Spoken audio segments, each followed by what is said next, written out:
कभी आपने सोचा है कि अगर फ्लाइट के सारे इंजन्स बंद हो जाए तो क्या प्लेन सीधा नीचे गिर जाएगा। मूवीज़ और सोशल मीडिया ने हमारे आगे ये इमेज बना दी है, लेकिन रियलिटी बिल्कुल अलग है।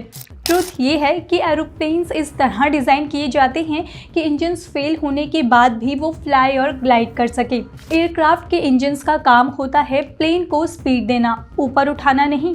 प्लेन का विंग डिज़ाइन ऐसा होता है कि एक बार सफिशिएंट स्पीड मिल जाए, विंग्स लिफ्ट जनरेट करते रहते हैं, चाहे इंजन बंद ही क्यों ना हो। इसी प्रिंसिपल की वजह से एयरक्राफ्ट इंजन फेलियर के बाद भी टेंस ऑफ किलोमीटर तक फ्लाई कर सकता है। कमर्शियल जेट्स का एक इम्पॉर्टेंट कॉन्सेप्ट होता है जिसे कहते हैं ग्लाइड रेशियो।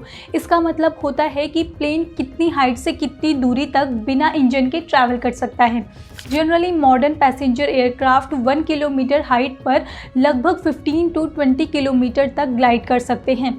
इसे पायलट के पास इनफ टाइम होता है सिचुएशन एसेस करने का और सेफ लैंडिंग स्पॉट चूज करने का। पायलट्स को ट्रेनिंग के दौरान engine out scenario repeatedly practice कराए जाते हैं, सिमुलेटर में भी और रियल एयरक्राफ्ट प्रोसीड्यूर्स में भी। उन्हें सिखाया जाता है कि कैसे प्लेन की स्पीड मेंटेन रखें, ग्लाइड एंगल कंट्रोल करें और इमरजेंसी लैंडिंग प्लान करें।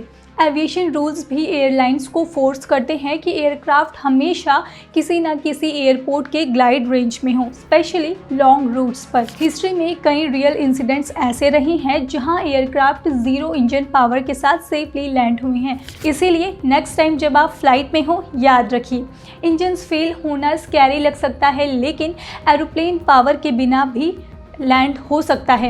एविएशन सेफ्टी मल्टीपल लेयर्स पर काम करती है और ग्लाइड कैपेसिटी उनमें से ही बहुत स्ट्रॉन्ग लेयर है। Subscribe fair hawker for more such content.